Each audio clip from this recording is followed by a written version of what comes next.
ഉമ്മൻചാണ്ടി സാറിനെ കുറിച്ച് പറയുമ്പോൾ ഞങ്ങളുടെ എല്ലാമായിരുന്നു പാവപ്പെട്ട ആളുകളുടെ, പ്രത്യേകിച്ച് തോട്ടം തൊഴിലാളികളുടെ പ്രത്യേക ഒരു താല്പര്യം ഉണ്ടായിരുന്നു. എൻ്റെ പിതാവിനോട്ട് അടുത്ത കെ തോമസായിട്ട് അടുത്ത വ്യക്തിബന്ധം ഉണ്ടായിരുന്ന ആളായിരുന്നല്ലോ. ആ ഒരു കരുതൽ എന്നോടും ഉണ്ടായിരുന്നു. എപ്പോഴും ആ ഒരു സ്നേഹം എന്നോട് കാണിച്ചിരുന്നു.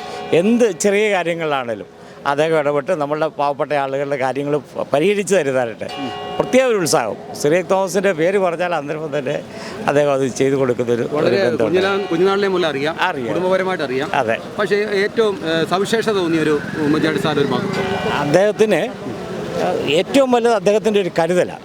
പിന്നെ അദ്ദേഹത്തിൻ്റെ ഓർമ്മശക്തി. എപ്പോഴാണെങ്കിലും എനിക്കുള്ള ഒരു അനുഭവം എന്ന് പറഞ്ഞാൽ, ഞാൻ അദ്ദേഹത്തോടെ ഒരു കത്ത് കൊടുത്തു വിട്ടു, ഒരാളെ സഹായിക്കണമെന്നൊരു രോഗിയെ. അപ്പോൾ അത് അദ്ദേഹം മുഖ്യമന്ത്രിയാകുന്നതിന് മുമ്പ് തന്നെയാണ്. അപ്പോൾ എന്നോട് പറഞ്ഞത് എടോ ഞാൻ കത്ത് കൊടുത്തു വിട്ട് അന്ന് സാറിന് പൈസ ഒന്നും കൊടുക്കാനൊത്തില്ല. അപ്പോൾ എന്നോട് പറഞ്ഞു, പിന്നീട് പ്രാവശ്യം കണ്ടപ്പോൾ ഞാൻ സാറിനെ കാണാൻ വന്നപ്പോഴത്തേക്ക് എന്നോട് പറഞ്ഞു, അത് താൻ അവരോടൊന്ന് ചോദിക്കണം, ഞാൻ എൻ്റെ കയ്യിൽ നിന്നാണ് ഒരു 10,000-3000 രൂപ കൊടുക്കാം, നമുക്ക് സർക്കാരിൽ നിന്ന് നമുക്കങ്ങനെ ചെയ്യാനൊക്കില്ല എന്ന് പറഞ്ഞു. അന്നപ്പോഴത്തേക്ക് ഞാൻ പറഞ്ഞു, സാറേ ഞാൻ പറയാമെന്ന് പറഞ്ഞു. അവരോട് ചോദിക്കാൻ. അപ്പോൾ എൻ്റെ UDF ഒരു ജാഥ വരുന്നുണ്ട് ഒരാഴ്ച കഴിഞ്ഞ്. അപ്പോൾ UDF ജാഥ വരുമ്പോഴത്തേക്ക് താൻ എന്നോട് പറയണമെന്ന് പറഞ്ഞു. സത്യം പറഞ്ഞാൽ ഞാൻ വിട്ടുപോയി. അയാളെ അന്വേഷിച്ചിട്ട്, ഈ കത്ത് മേടിച്ച ആളെ അന്വേഷിച്ചിട്ട് കിട്ടിയില്ല. എന്നോട് UDF ജാഥ വന്ന ആ തിരക്കിൻ്റെ ഇടയ്ക്ക് എന്നെ മാറ്റി പെട്ടെന്ന് എന്നോട് ചോദിച്ചു, എടോ അതെന്നാ പറഞ്ഞെന്ന് ചോദിച്ചു. ഞാൻ പറഞ്ഞു, സാറേ എനിക്ക് കാണാനൊത്തില്ലെന്ന് പറഞ്ഞു. അത് കഴിഞ്ഞ് പിന്നീടാണ് ഞാൻ അതുപോലെ തന്നെ എന്ത് കാര്യമുണ്ടെങ്കിലും സാറ് പെട്ടെന്ന് നമ്മൾ ഒരു പ്രാവശ്യം പറഞ്ഞു കഴിഞ്ഞാൽ പിന്നെ ആ കാര്യം ഒന്നും സൂചിപ്പിച്ചാൽ അന്നേരം അതിൻ്റെ മുഴുവൻ കാര്യങ്ങളും അദ്ദേഹത്തെ അറിയാക്കും. ഞാൻ മുല്ലപ്പെരിയാർ സമരപന്തലിൽ ഇരിക്കുമ്പോൾ അദ്ദേഹം മുഖ്യമന്ത്രിയായിരുന്നു. ആ സമയത്തായിരുന്നു ഞാൻ PLC മീറ്റിങ്ങിന് വന്നപ്പോഴത്തേക്ക് സാറിന് കോഷ്വലായിട്ട് അവിടെ കണ്ടു. ഇറങ്ങി നിന്ന് ഞാൻ വഴി വെച്ച് കണ്ടതാണ് അവിടെ മുഖ്യമന്ത്രിയുടെ ചേംബറിൽ നിന്ന് താഴോട്ട് വരുമ്പോഴത്തേക്ക്. അപ്പോൾ എന്നോട് ഞാൻ പറയും PLCക്ക് വന്നതെന്ന് പറയും. 2 ദിവസം കഴിഞ്ഞപ്പോഴാണ് ഞാൻ അവിടെ സത്യാഗ്രഹം ഇരുന്നത്. അന്ന് റോഷി അഗസ്റ്റിൻ MLA അതുപോലെ തന്നെ MLA ഒക്കെ ഉണ്ടായിരുന്നു. അപ്പോൾ ഉമ്മൻചാണ്ടി സാർ ആൻഡോ MP ഫോണിൽ വിളിക്കുകയായിരുന്നു.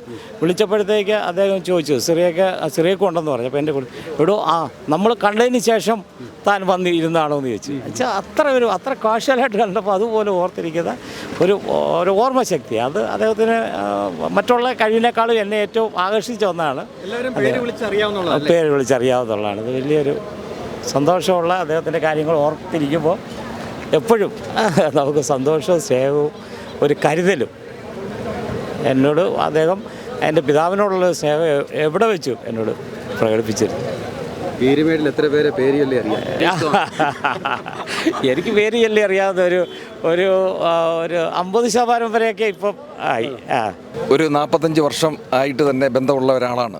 അദ്ദേഹത്തെ പോലെ കാരുണ്യ പ്രവർത്തനവും പാവങ്ങളുടെ ഒരു പടത്തലവനായിട്ട് നിന്ന മനുഷ്യൻ വേറെ ആരുമില്ല. ഈ ലോകത്ത് ഇനി ഉണ്ടാകാൻ പോകുന്നുമില്ല. അത്ര കാരുണ്യ സ്പർശനമായിരുന്നു അദ്ദേഹം ഒത്ത് നിരവധി തവണ പല സ്ഥലങ്ങളിലും പോകാനൊക്കെയുള്ള ഭാഗ്യം ദൈവം അനുവദിച്ചിട്ടുണ്ട്.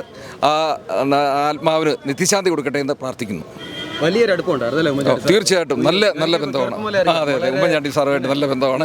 ഇദ്ദേഹം ഈ അഡ്വക്കേറ്റ് സിറിയക് തോമസ് നമ്മുടെ പീരുമേട്ടിൽ നിന്ന് 2 പ്രാവശ്യം നിന്ന് അദ്ദേഹത്തിൻ്റെ കല്യാണത്തിന് പോലും ഞാൻ ഒരു ദിവസം ഉമ്മൻചാണ്ടി സാറിൻ്റെ വീട്ടിൽ നിൽക്കുമ്പോൾ, എടാ നീ വരുന്നോ, ഞാൻ KK തോമസിൻ്റെ മോൻ സിറിയക് തോമസിൻ്റെ കല്യാണത്തിന് പോവുകയാണ്, വരാൻ പറഞ്ഞു. എന്നെ അച്ചായൻ വിളിച്ചിട്ടുണ്ട്. എങ്കിൽ തന്നെ അദ്ദേഹത്തിൻ്റെ കാറിലാണ് ഞാൻ ഇദ്ദേഹത്തിൻ്റെ കല്യാണത്തിന് പോയത്. അങ്ങനെ അത്ര ആത്മബന്ധം ഉള്ള ആളായിരുന്നു ഉമ്മൻചാണ്ടി സാർ.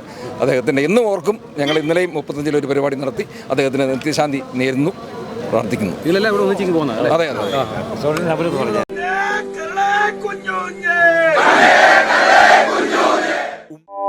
കൂടുതൽ വാർത്തകളും വിശേഷങ്ങളും നിങ്ങൾക്ക് ലഭിക്കാൻ കേരളീയം ന്യൂസ് സബ്സ്ക്രൈബ് ചെയ്യുക. കൂടെ ബെൽ ബട്ടണും അമർത്തുക.